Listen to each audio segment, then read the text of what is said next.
Hi friends, welcome to Sai Asar Farms. In this video, we don't harm any animals and birds. వీడియోలో కోళ్ళకి మరి ఇతర జంతువులకి ఎలాంటి హాని చేయట్లేదండి.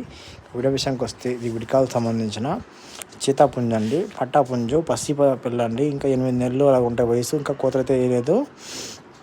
కత్తికాళ్ళు అయితే దీన్ని పోలా అంటారు, కానీ మా విడికాలు అయితే సీతాపుంజు అంటారు. పసి పట్ట అండి, ఇంకా కోతలు పట్టలేదు.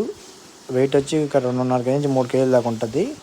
కోత ఇంకా టైం పడుతుంది, 10 రోజుల నుంచి 20 రోజులు పడుతుంది కోతకి. సో ఇక్కడ ఇంట్రెస్ట్ కాల్ చేయండి అండి. మన అడ్రస్ వచ్చి నాయుడుపేట, నెల్లూరు జిల్లా ఫ్రెండ్స్. మన అడ్రస్ వచ్చి నాయుడుపేట, నెల్లూరు జిల్లా. ట్రాన్స్పోర్ట్ అనేది పంపిస్తామని. మాది నాయుడుపేట టౌన్ అండి, మండలము నెల్లూరు జిల్లా. నెల్లూరు నుంచి 70 కిలోమీటర్లు, తిరుపతి నుంచి 70 కిలోమీటర్లు. ఇక్కడ ఫ్రెండ్స్ ఇక్కడ కావాలంటే మనకు కాల్ చేయొచ్చు, ఇలా మెసేజ్ చేయొచ్చు. ట్రాన్స్పోర్ట్ అనేది పంపిస్తాను. ట్రాన్స్పోర్ట్ మీరు పెట్టుకోవాల్సి వస్తుంది ఫ్రెండ్స్. ప్రతి కోడికి ట్రాన్స్పోర్ట్ మీరు పెట్టుకోవాల్సి వస్తుంది. సైజ్ బుట్ట సైజ్ అండి, 21 సైజ్ అంటు ఉంటుందండి. 21 సైజ్ అండి ఇది. ఫ్రెండ్స్ ప్లీజ్ సబ్స్క్రైబ్ చేయండి, అలాగే లైక్ చేయండి. Thank you friends.